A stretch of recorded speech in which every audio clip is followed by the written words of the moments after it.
Hello बच्चों, कैसे हो। आज हम लोग पढ़ने वाले हैं वेव ऑप्टिक्स का लेक्चर नंबर 6 और आज के लेक्चर में हम लोग पढ़ेंगे व्यतिकरण फ्रिंजेस की स्थितियां क्या होती हैं और व्यतिकरण फ्रिंज की चौड़ाई का जो फार्मूला होता है क्या होता है, इसके बारे में आज पूरी जानकारी लेने वाले हैं। और आज जो डेरिवेशन हम लोग करने वाले हैं ये आपके बोर्ड एग्जाम के लिए मोस्ट इंपॉर्टेंट है, ये याद रखिएगा।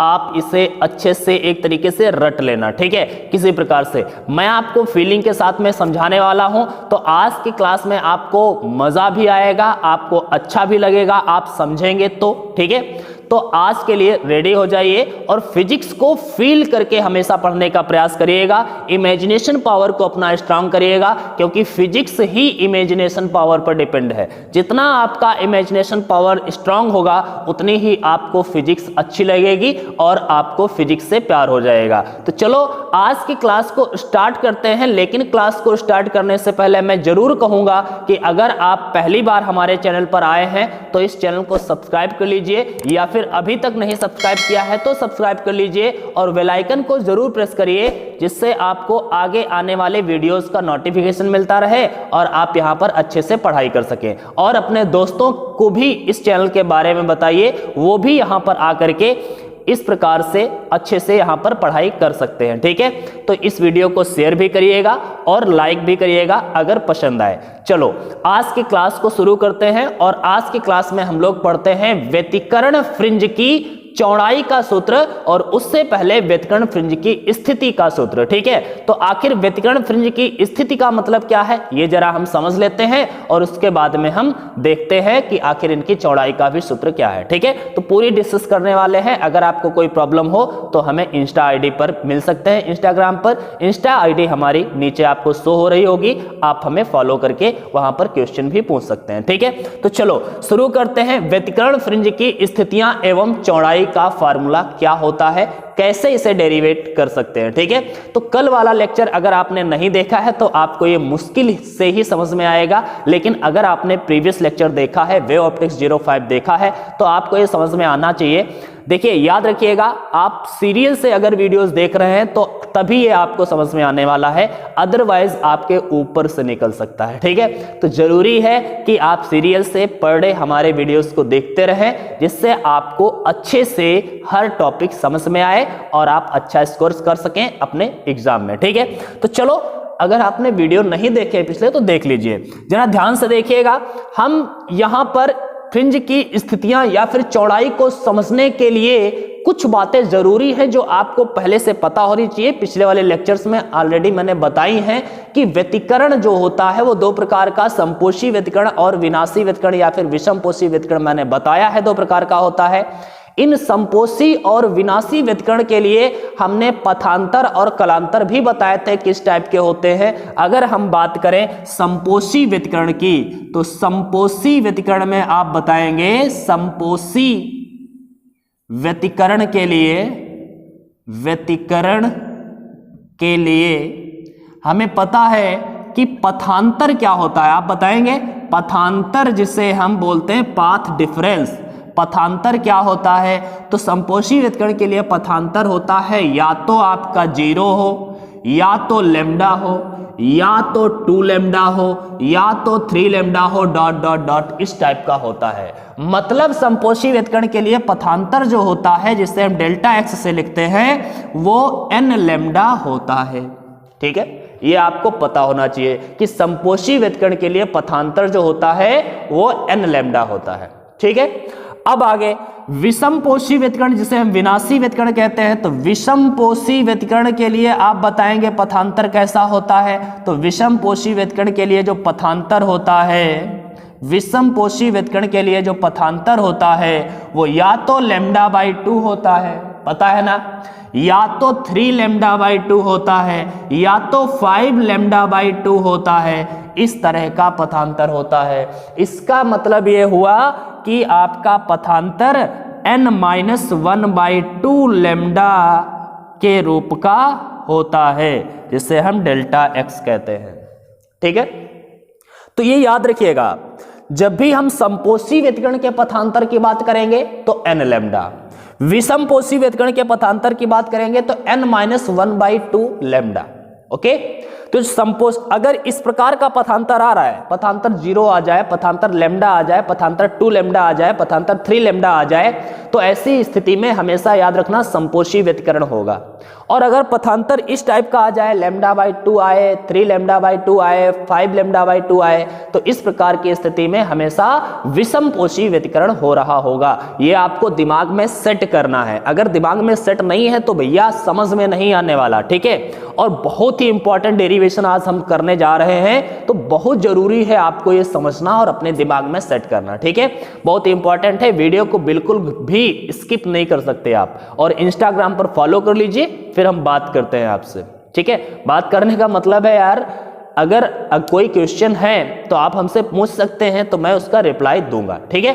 तो चलो देखते हैं कि आखिर ये अगर आपको पता है तो हम इसको अच्छे से समझ पाएंगे। तो चलो समझते हैं आखिर व्यतिकरण फ्रिंज की स्थितियां और इनकी चौड़ाई का फार्मूला, ठीक है। देखिएगा यहां पर अगर हम बात करें, कल वाला जो हम लोगों ने क्लास देखी थी, पिछली क्लास, जो हम लेक्चर नंबर 5 कह सकते हैं वेव ऑप्टिक्स का, ठीक है। अगर आप में से किसी ने भी नहीं देखा है तो देख लीजिए, ठीक है। अगर आप लेक्चर नंबर 1 देखना चाहते हैं तो यूट्यूब के सर्च बॉक्स में टाइप करिए wave optics 01 by Arya sir, lecture number 1 मिल जाएगा। अगर लेक्चर नंबर 2 देखना चाहते हैं तो लिखिए wave optics 02 by Arya sir, ठीक है। लेक्चर नंबर 3 देखना चाहते हैं तो टाइप करिएगा wave optics 03 by Arya sir. आसानी से आपको वीडियोस मिल जाएंगे, ठीक है। तो आप देख सकते हैं ऑलरेडी 5 लेक्चर अपलोड हो चुके हैं, आज 6वां लेक्चर है, ठीक है। ध्यान से देखिएगा, हम यहां पर देख सकते हैं कि मान लिया यहां पर एक प्रकाश स्रोत है। कल हम लोगों ने यंग का द्विरेखा छिद्र प्रयोग पढ़ा था, YDSE, ये YDSE का ही पार्ट है, एक तरीके से कह सकते हैं, ठीक है। यहां पर ध्यान से देखिए, मान लिया हमारे पास एक प्रकाश स्रोत है या फिर कोई तरंग स्रोत है जिससे तरंगे निकल रही हैं, ठीक है। और आगे यहां पर एक पर्दा है जहां पर 2 रेखा छिद्र है, S1 और S2, ओके। 2 छिद्र S1 व S2 है और इसके सामने एक स्क्रीन रखी होती है, ये है हमारी स्क्रीन, ठीक है। तिरछी लाइन लगे तो आप समझ लेना भाई हमें लाइन खींचना नहीं आता है, ठीक है, कोई बात नहीं है। तो ये है। अब यहां पर हम कह सकते हैं कि S1 और S2 के जो बीच की जो डिस्टेंस है ये बहुत ही कम होती है, और ये कितनी है, स्मॉल d, इससे हम स्मॉल d से इसे व्यक्त करते हैं, स्मॉल d है। इस स्रोतों से S1 S2 दो तरंग स्रोत हम एक तरीके से कह सकते हैं, और इनकी इस स्क्रीन से या पर्दे की जो दूरी होती है ये कैपिटल D से लिखी जाती है। याद रखना यहाँ पर एक कंडीशन होती है कि कैपिटल D बहुत बड़ा होना चाहिए स्मॉल d से, ठीक है। ये कंडीशन आप याद रखें। अब ध्यान से देखिए, यहां पर अगर हम मिड पॉइंट देखें तो मिड पॉइंट ये है और इसका यहां पर मिड पॉइंट ये है, ठीक है। हमें पता है कि यहां पर केंद्रीय दीप्त फ्रिंज बनती है। आपने कल वाला लेक्चर देखा है तो आपको पता होगा यहां पर क्या बनता है, केंद्रीय दीप्त फ्रिंज, जिसे हम सेंट्रल ब्राइट कह सकते हैं, CB, ओके। अब हम देखते हैं कि किसी भी बिंदु, इस बिंदु पर मान लिया कोई फ्रिंज बन रही है, ठीक है, कोई भी फ्रिंज बन रही है, मुझे नहीं पता वो दीप्त फ्रिंज है या अदीप्त फ्रिंज है। अभी के लिए हम कोई भी फ्रिंज इसे मान लेते हैं, F से व्यक्त कर देते हैं, कोई भी फ्रिंज है, ठीक है। अब F तक S1 से जो तरंग चली होगी उसने S1F दूरी तय की होगी, और S2 से जो तरंग चली हो गई F तक पहुंचने के लिए उसने S2F दूरी तय की होगी, ठीक है। अब आप बताएंगे क्या S1F जो दूरी है और S2F जो दूरी है, क्या ये दोनों दूरियां बराबर है? क्या ये दोनों दूरियां बराबर हैं? तो याद रखिए बच्चा, ये दोनों दूरियां बराबर नहीं हैं। अर्थात बराबर कहां, कितनी ज्यादा है ये हम कैसे पता करेंगे? आखिर ये वाली दूरी ज्यादा है, आपको पता ही दिख रहा है, ठीक है। तो ये दूरी अगर ज्यादा है तो आखिर कितनी ज्यादा है ये हम कैसे पता करेंगे? तो S1 से S2F पर एक लंब डाल देते हैं, इस तरह से लंब 90 अंश का जिसे बोलते हैं, ठीक है। जैसे हम लंब डालेंगे इस बिंदु का नाम दे देते हैं A। अब याद रखिएगा S1 से F की दूरी और A से F की दूरी ये बराबर दूरियां हैं। S1 से F की दूरी और A से F की दूरी ये बराबर है। इसका मतलब है S1 से F की दूरी और S2 से F की दूरी में जो अंतर था वो S2A था, यहां से यहां तक का अंतर था, इतनी ज्यादा थी। और इस ज्यादा दूरी को हम क्या बोलेंगे? पथांतर कहेंगे। सिंपल बात है भाई, यही तो पथांतर है। S1 से चलने वाली तरंग का पथ है S1F, S2 से चलने वाली तरंग का पथ है S2F। क्या दोनों के पथ समान थे? दोनों के पथ समान नहीं थे। कितना ज्यादा था? इनके पथों में कितना अंतर है? तो ये जो पथों में अंतर है S2A का है, तो S2A यहां पर क्या हुआ?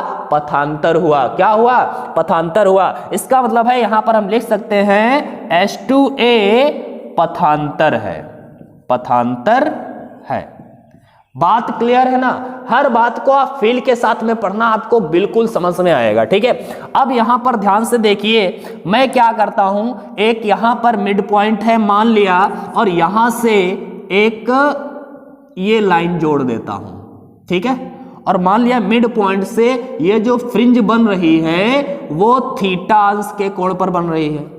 और बच्चा याद रखना, अगर ये थीटा है तो सिंपल सी बात है ये भी थीटा होना चाहिए। कैसे? इसके चक्कर में जाओगे तो डीप नॉलेज आपको चाहिए, तो आप ऐसे ही याद रखना, मैं बता दूंगा, आप टेंशन ना लीजिए, मैं बता दूंगा, लेकिन आप इसे याद रखिए। ध्यान से देखिए, हम इसको S2F और यहां से बिंदु O अगर मान दें तो OF, ये दोनों लगभग हम समांतर मान सकते हैं, क्योंकि भैया ये वाली जो दूरी है ना S1 S2 की दूरी बहुत कम होती है और ये वाली दूरी इसकी अपेक्षा बहुत अधिक होती है। तो ऐसी स्थिति में जैसे हम यहां पर खड़े हैं और एक दो बिंदु यहां पर हैं और यहां से करीब 100 मीटर की दूरी पर हमारे सामने एक दीवार है। उस दीवार पर इन दोनों बिंदुओं से, मान लिया एक बिंदु यहां पर, एक बिंदु यहां पर, इन दोनों बिंदुओं से जो रेखाएं खींची जाएंगी और किसी एक बिंदु पर मिलाई जाएंगी तो रेखा लगभग तो समांतर ही होंगी। ठीक है, क्योंकि ये वाली दूरी बहुत अधिक है इसकी अपेक्षा, तो हम इन दोनों को समांतर मान सकते हैं। अब ध्यान से देखो, अगर हम इसको और इसको समांतर मान लेते हैं तो ये वाला एंगल आप बताइए कितना होगा? थीटा होगा, क्योंकि ये एंगल थीटा है तो ये भी एंगल थीटा होगा। और अगर ये एंगल थीटा है तो आप बताइए पूरा कितना है? 90 है, तो इसमें से ये थीटा हो गया, तो ये कितना बचा? 90 माइनस थीटा, और 90 माइनस थीटा अगर ये है तो ये 90 है, तो ये कितना बचेगा? 90 माइनस थीटा। सिंपल सी बात है। ठीक है, तो आपको ये टेंशन लेने की बात नहीं है, आप इसके थ्योरी के बारे में ना सोचें कि कैसे हुआ, आप बस इतना याद रखें, क्या कि अगर ये थीटा एंगल होगा तो ये वाला भी थीटा होगा। ठीक है, बात क्लियर है। अब ध्यान से देखिएगा, हमें क्या करना है, हम स्थिति का सूत्र ज्ञात करने वाले हैं। सबसे पहले स्थिति का मतलब क्या है आप ये समझ लीजिए। देखो कैप गिर गई। हाँ, स्थिति का मतलब क्या है ये समझ लीजिए। पहले स्थिति का मतलब है जो भी ये फ्रिंज बनी है, इस फ्रिंज की स्थिति का मतलब है कि ये केंद्रीय फ्रिंज से कितनी दूरी पर है, कितनी ऊंचाई पर बनी है, कितनी दूर बनी है, वही इसकी स्थिति है। मतलब हम अगर यहां से केंद्रीय फ्रिंज से इस फ्रिंज की दूरी को x से डिनोट करें तो इस x को ही इस फ्रिंज की स्थिति कहा जाएगा। ठीक है, तो इस फ्रिंज की स्थिति का मतलब x की दूरी, मतलब जो CB से सेंट्रल ब्राइट से इस फ्रिंज की जो दूरी है उसी को हम इस फ्रिंज की स्थिति कहेंगे। इसका मतलब है कि x जो है इस फ्रिंज की स्थिति है। तो हमें फार्मूला किसका फाइंड आउट करना है? x का। याद रखिएगा, हम फार्मूला किसका फाइंड आउट करने वाले हैं? x का फार्मूला निकालने वाले हैं। ओके, स्थिति के लिए। उसके बाद में चौड़ाई की बात करेंगे। ठीक है, तो सबसे पहले हम क्या करने वाले हैं, यहां पर देखिएगा, हमारा ये ग्राफ आपको दिमाग में बसा लेना है। उसके बाद में यहां से हम लोग स्टार्ट करेंगे। ध्यान से देखिएगा, हमारे पास एक ट्रायंगल दिख रहा है S1 S2A, एक ट्रायंगल दिख रहा है, triangle S1 S2A। S1 S2A में आपको क्या दिखेगा?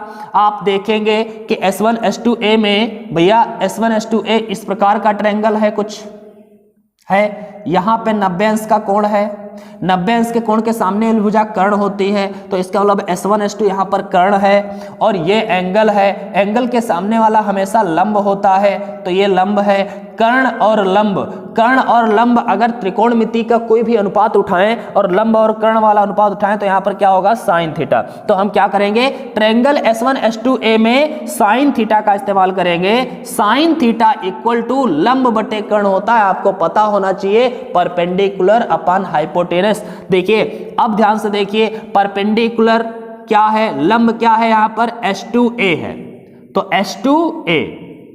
S2A क्या है, ये परपेंडिकुलर हो गया, ठीक है। अपान में हाइपोटेनस मतलब S1 S2 है, तो S1 S2 लिख दिया मैंने यहाँ पे, ठीक है। यहां तक दिख रहा है ना आपको।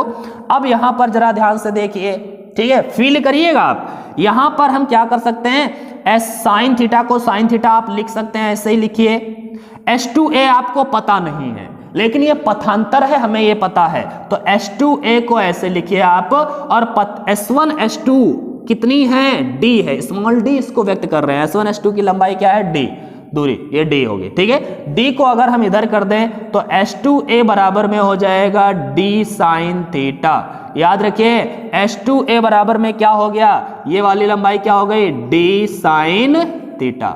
याद रखिएगा ये आगे भी जरूरत पड़ने वाली है, ठीक है, D साइन थीटा। ये पथांतर निकल के आया है D साइन थीटा। अब बस बात कर लेते हैं, अगर ये दीप्त फ्रिंज होगा, ध्यान से देखिए, अभी और थोड़ा बात करते हैं। यहां पर साइन थीटा आया, अब हम एक काम करेंगे, और वो काम क्या होगा, ध्यान से देखिए। अगर हमें देख रहे हैं कि जो थीटा होते हैं ना, थीटा ये बहुत ही छोटे कोण हैं भैया, यहां से और 100 मीटर की दूरी पर कोई तरंग गई है दो बिंदुओं से, उनके बीच में जो एंगल होगा बहुत छोटा होगा, ठीक है। तो ये जो थीटा कोण है ये बहुत छोटे होते हैं, और जब कोण छोटे होते हैं तो हम कह सकते हैं कि साइन थीटा लगभग इक्वल टू होता है टेन थीटा के। या फिर हमने ये कभी तो बताया ही होगा कि साइन थीटा थीटा केवल लिखा जा सकता है, टेन थीटा को भी केवल थीटा लिख सकते हैं। तो इसका मतलब तो यही हुआ कि साइन थीटा लगभग टेन थीटा के इक्वल होता है, ठीक है। तो हम लिख सकते हैं यहाँ पर, ये याद रखिएगा आप अगर नहीं पता है, लेकिन मैंने बहुत बताया है, रे ऑप्टिक्स में मैंने बताया था, अब वेव ऑप्टिक्स बढ़ रहा है, चल रहा है, ठीक है। तो यहाँ पर ध्यान से देखिएगा, मैंने क्या बताया, थीटा जब अति सूक्ष्म होता है, ठीक है, अति सूक्ष्म होता है, तब साइन थीटा लगभग बराबर होता है टेन थीटा के। तो साइन थीटा को हम टेन थीटा के इक्वल लिख देते हैं। तो यहां पर S2A बराबर में D साइन थीटा जहां पर है वहां पर D टेन थीटा लिख देते हैं। S2A बराबर में D टेन थीटा कहां से लाओगे भैया, चित्र में देखो, टेन थीटा, टेन थीटा बराबर होता है लंब बटे आधार। टेन का फॉर्मूला आपको पता होगा, लंब बटे आधार, परपेंडिकुलर अपॉन बेस, आपको पता होगा, ठीक है।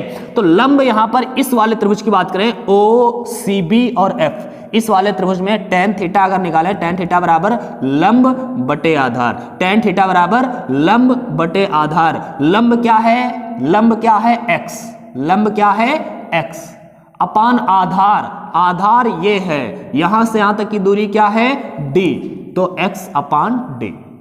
ओके, मेरे ख्याल से ये तो आपको समझ में आया।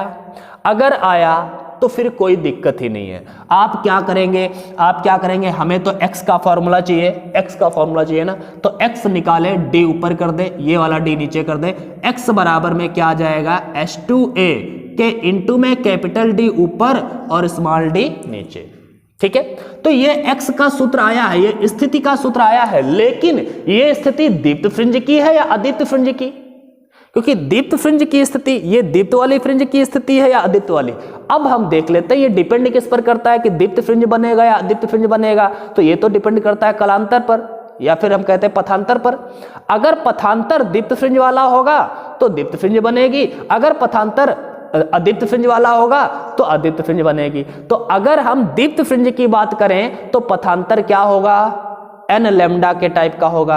अगर अदीप्त फ्रिंज की बात करें, क्योंकि दीप्त फ्रिंज का मतलब समपोषी व्यतिकरण है, अदीप्त फ्रिंज का मतलब विनाशी व्यतिकरण है या विषमपोषी व्यतिकरण है, ठीक है। तो हमने बताया जब दीप्त फ्रिंज की बात करेंगे तो पथांतर समपोषी व्यतिकरण वाला, और समपोषी व्यतिकरण वाला पथांतर अभी हमने बताया था n लैम्डा होता है। अदीप्त फ्रिंज की बात करेंगे तो पथांतर विषमपोषी व्यतिकरण वाला, और विषमपोषी व्यतिकरण में पथांतर क्या होता है n-1/2 लैम्डा, ठीक है।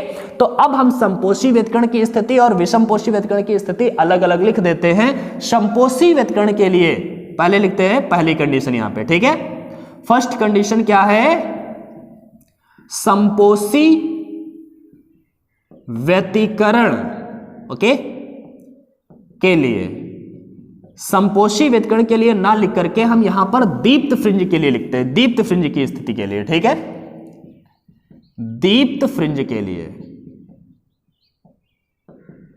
दीप्त फ्रिंज के लिए पथांतर जो होगा भैया, पथांतर जो होगा वो आपको पता होना चाहिए कि दीप्त फ्रिंज के लिए जो पथांतर होता है वो कितना होता है n लैम्डा के टाइप का, मतलब पथांतर जो होता है वो n लैम्डा। और यहां पर पथांतर को क्या बोला गया है, यहां पर पथांतर H2A है, तो यहां पर पथांतर मतलब H2A बराबर क्या होगा, n लैम्डा होगा, ठीक है।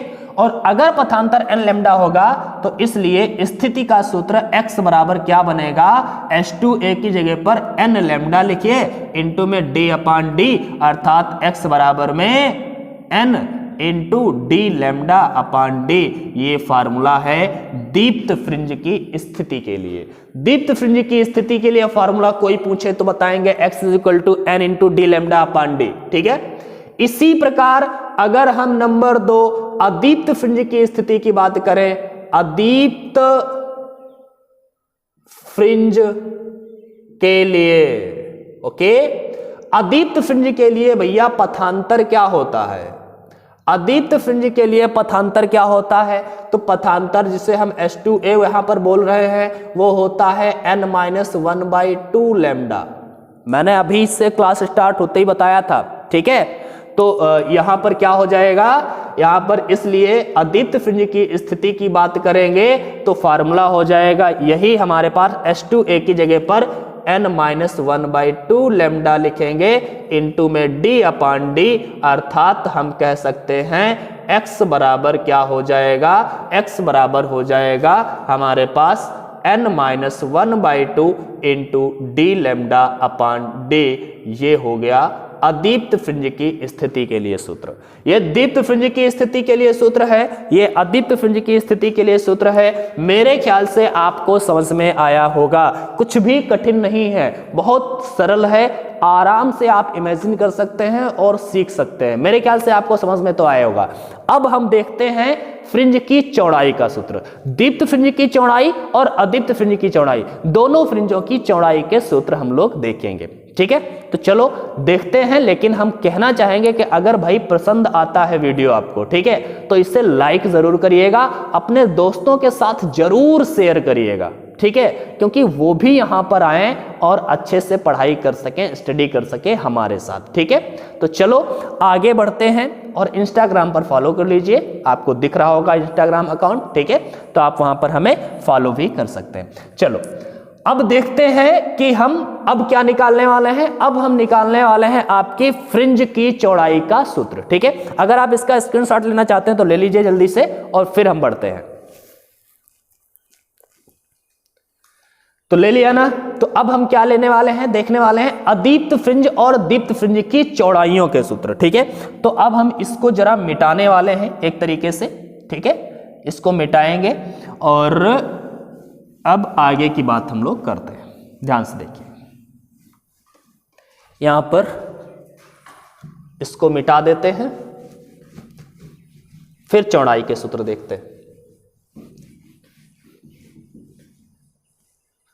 देखिएगा, हम इसे भी मिटा देते हैं, चलो ठीक है। हम यहां पर आपको समझाने वाले हैं कि दीप्त और अदीप्त फ्रिंज। कल हम लोगों ने कल वाली क्लास में देखा था कि जो फ्रिंजें बनती हैं वो एकांतर क्रम में बनती हैं, बीच में एक सेंट्रल ब्राइट होता है, उसके ऊपर अदीप्त होता है, फिर दीप्त होता है, फिर अदीप्त, फिर दीप्त, इस प्रकार से फ्रिंजें बनती हैं, एकांतर क्रम में फ्रिंजें बनी होती हैं। तो अब जरा यहां पर ध्यान से देखिएगा, मान लिया हमारे पास ये पर्दा था, यहां पर सेंट्रल ब्राइट बना है, ये सेंट्रल ब्राइट बना है, ये मध्य बिंदु है, ठीक है। यहां पर सबसे पहले क्या बनेगी, अदीप्त बनेगी। पहली अदीप्त फ्रिंज भैया यहां पे बनेगी, फर्स्ट डार्क, ठीक है। फिर फर्स्ट ब्राइट यहां पर बनेगी कि नहीं बनेगी, ठीक है। फिर हम कह सकते हैं सेकंड डार्क बनेगी यहां पर, फिर सेकंड ब्राइट बनेगी, फिर थर्ड डार्क, फिर थर्ड ब्राइट, इसी प्रकार नीचे भी first dark, first bright, second dark, second bright, इस तरह से बनते हैं, ठीक है। अब हम अगर कहें कि आप फ्रिंज की चौड़ाई बताइए कितनी होगी, दीप्त फ्रिंज की चौड़ाई, अदीप्त फ्रिंज की चौड़ाई, तो दीप्त फ्रिंज की चौड़ाई का मतलब आप जरा समझिए, यहां पर क्या है, अदीप्त फ्रिंज है, मतलब यहां पर विषमपोषी वेदकण हुआ, और यहां पर डार्क यहां हुआ है, तो यहां पर विषमपोषी वेदकण हुआ। इसके मतलब यहां पर ब्राइट हुआ था, यहां से लेकर यहां तक और यहां से लेकर यहां तक, इतनी जो चौड़ाई है ये ब्राइट की है, और फिर ये अदीप्त बन रहा है इधर साइड में, समझ रहे हैं ना। तो ब्राइट फ्रिंज की चौड़ाई हम कैसे निकालेंगे, ब्राइट फ्रिंज की चौड़ाई मतलब दीप्त फ्रिंज की चौड़ाई कैसे निकालेंगे, तो दो क्रमागत अदीप्त फ्रिंजों की चौड़ाइयों को, मतलब स्थितियों को घटा दें। नहीं समझ पाए आप, समझिए, पर्दा है, हम दो फ्रिंजें केवल बना के दिखाते हैं, ये केंद्रीय दीप्त है, ठीक है। यहां पर पहली अदीप्त है, यहां पर दीप्त है, ब्राइट है, और यहां पर अदीप्त है, पहली अदीप्त, दूसरी अदीप्त है, ठीक है। तो ये पहली अदीप्त की स्थिति यहां से यहां तक मान लिया कि 5 मीटर है, एग्जाम्पल ले लिया मैंने, एग्जाम्पल में बता रहा हूं, ठीक है। और पहली अदीप्त की जो दूरी है वो थी मान लिया 2 मीटर, और इसकी थी 5 मीटर। ब्राइट वाली जो चौड़ाई है वो है कितनी, ब्राइट यहां से यहां तक और यहां से यहां तक फैली है, क्योंकि इतनी चौड़ाई में ब्राइट है, यहां से अदीप्त हुआ है, यहां पर विषमपोषी वेदकण, यहां पर अंधेरा हो जाएगा, यहां पर अंधेरा हो जाएगा, इसके बीच में ये चमक रहने वाली है, ठीक है। तो यहां पर ब्राइट फ्रिंज बनेगी, दीप्त फ्रिंज।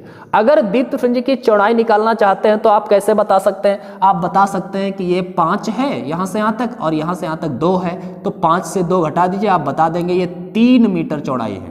कह सकते हैं ना कि 3, मैं एग्जाम्पल ले रहा हूं भैया, मीटर में चौड़ाई नहीं होगी, ठीक है, मैं एग्जाम्पल ऐसे आपको बता रहा हूं समझाने के लिए। तो 5 मीटर, 2 मीटर, इसका मतलब चौड़ाई 3 मीटर। हमने 3 मीटर कैसे निकाला, चौड़ाई को 3 मीटर कैसे निकाला, तो हमने क्या किया, दूसरी वाली ब्राइट की स्थिति, यहां से यहां तक की जो दूरी होती है वो स्थिति ही तो बोली जाती है। तो दूसरी ब्राइट फ्रिंज, अदीप्त फ्रिंज की स्थिति में से पहले अदीप्त फ्रिंज की स्थिति को घटाया, पहले अदीप्त फ्रिंज की स्थिति 2, दूसरे अदीप्त फ्रिंज की स्थिति 5, दोनों को घटा दिया तो आया 3, तो हमें पता चल गया दीप्त फ्रिंज की स्थिति, मतलब दीप्त फ्रिंज की चौड़ाई पता चल गई 3 है, ठीक है। तो अगर हम दीप्त फ्रिंज की चौड़ाई निकालना चाहते हैं तो किन्हीं 2 क्रमागत अदीप्त फ्रिंजों की स्थितियों को घटा दीजिए तो दीप्त फ्रिंज की चौड़ाई निकल आएगी। अगर आप अदीप्त फ्रिंज की चौड़ाई निकालना चाहते हैं तो 2 क्रमागत दीप्त फ्रिंजों की स्थितियों को घटा दीजिए तो अदीप्त फ्रिंज की चौड़ाई निकल आएगी, ठीक है। तो इस तरह से हम क्या करने वाले हैं, अगर दीप्त फ्रिंज की चौड़ाई निकालना है तो हम कैसे लिख सकते हैं, तो याद रखिएगा दीप्त फ्रिंज की चौड़ाई, आपको स्थितियों का फॉर्मूला तो पता ही है, स्थितियों का फॉर्मूला पता है, दीप्त फ्रिंज की स्थिति का फॉर्मूला है n × d λ/d, अदीप्त फ्रिंज की स्थिति का फॉर्मूला पता है n-1/2 d λ/d, ठीक है। यहां पर हम दीप्त फ्रिंज की चौड़ाई का फॉर्मूला निकालें तो यहां पर ध्यान से देखिए, दीप्त फ्रिंज की चौड़ाई का फॉर्मूला क्या होगा, दीप्त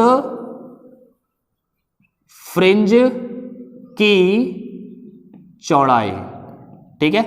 दीप्त फ्रिंज की चौड़ाई जिससे हम W से व्यक्त कर सकते हैं, सो W इक्वल टू क्या होगा, किसी उच्च दीप्त, मतलब हम कह सकते हैं कि nवीं अदीप्त फ्रिंज की स्थिति से n-1वीं अदीप्त फ्रिंज की स्थिति को घटा दीजिए।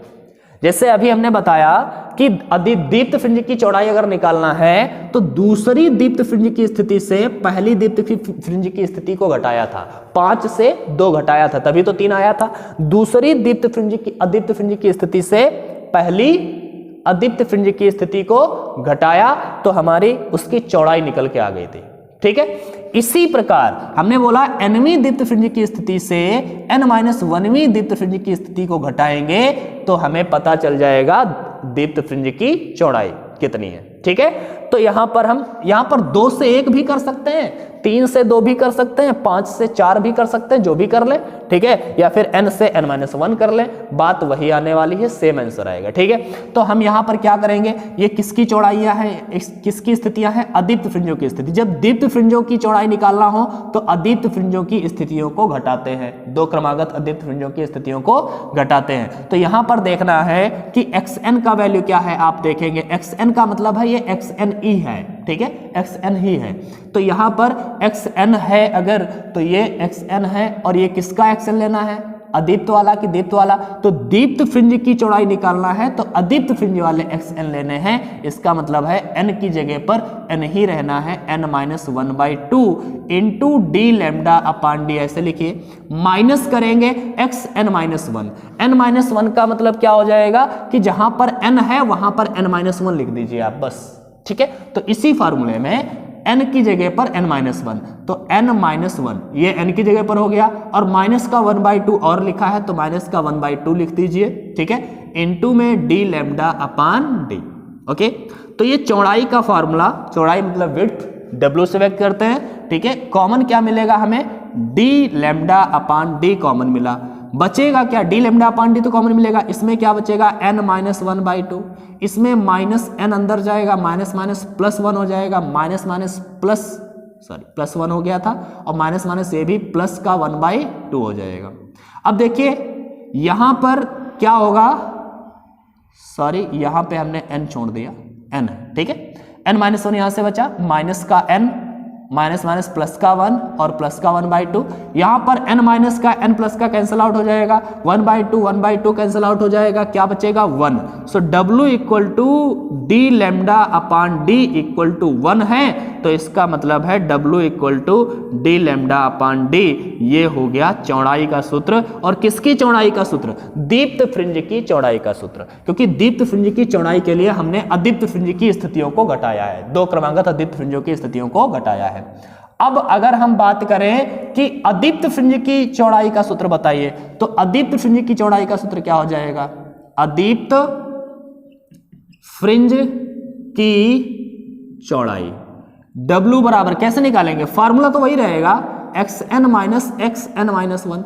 मतलब अब की बार जो स्थितियां हैं ये दीप्त वाली हैं, दीप्त फ्रिंजों की क्रमागत स्थितियों को अगर हम घटा देंगे तो अदीप्त फ्रिंज की चौड़ाई निकल आएगी। और दीप्त फ्रिंज की स्थिति का फॉर्मूला हमें पता है, xn बराबर n into D lambda upon D होता है, यही होता है, अभी हमने सीखा है। तो यहां पर घटाइए जरा, W बराबर में xn की जगह पर n into D lambda upon D. Okay, और माइनस करना है xn-1, n-1 का मतलब जहां पर n है वहां पर n-1 कर दीजिए तो n-1 हो गया, इनटू में D lambda upon D.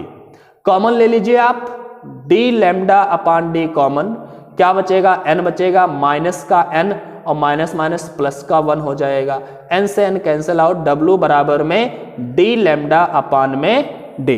Okay, into में 1, तो भैया W बराबर में क्या आया, डी लैम्डा अपान डी, तो इसकी भी चौड़ाई कितनी आई, डी लैम्डा अपान डी। मतलब अदीप्त फ्रिंज की चौड़ाई डी लैम्डा अपान डी, दीप्त फ्रिंज की चौड़ाई डी लैम्डा अपान डी। इसका मतलब है दोनों फ्रिंजें समान चौड़ाई की बन रही हैं, क्योंकि दोनों फ्रिंजों की चौड़ाइयों का सूत्र सेम है, अर्थात दोनों फ्रिंजें मतलब दीप्त फ्रिंज और अदीप्त फ्रिंज समान चौड़ाई की बनती हैं। ये याद रखिएगा, दीप्त एवं अदीप्त फ्रिंजें हमेशा समान चौड़ाई की बनती हैं। तो व्यतिकरण में दोनों फ्रिंजों मतलब दीप्त फ्रिंजों और अदीप्त फ्रिंजों की चौड़ाइयां समान होती हैं। तो ये मेरे ख्याल से आपको चौड़ाइयों के फार्मूले भी समझ में आए होंगे और स्थितियों के फार्मूले भी समझ में आए होंगे। अगर समझ में आया है तो भाई इस वीडियो को जरूर लाइक करिए, चैनल को सब्सक्राइब नहीं किया है तो सब्सक्राइब करिए, ठीक है। हमें इंस्टा पर फॉलो कर लीजिए, इंस्टाग्राम पर फॉलो करके हम वहां पर अगर आप किसी प्रकार का कोई क्वेश्चन आपको जो दिक्कत देता है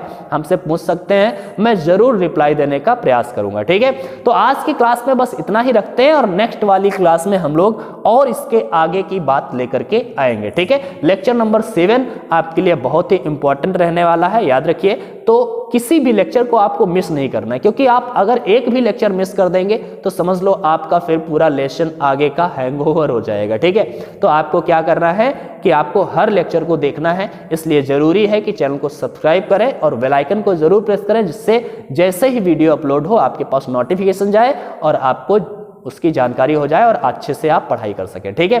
तो और अपने दोस्तों के साथ जरूर शेयर करिएगा, ठीक है। तो चलो मिलते हैं अगली क्लास में लेक्चर नंबर 7 में, तब तक के लिए गुड बाय और पढ़ाई करते रहिए।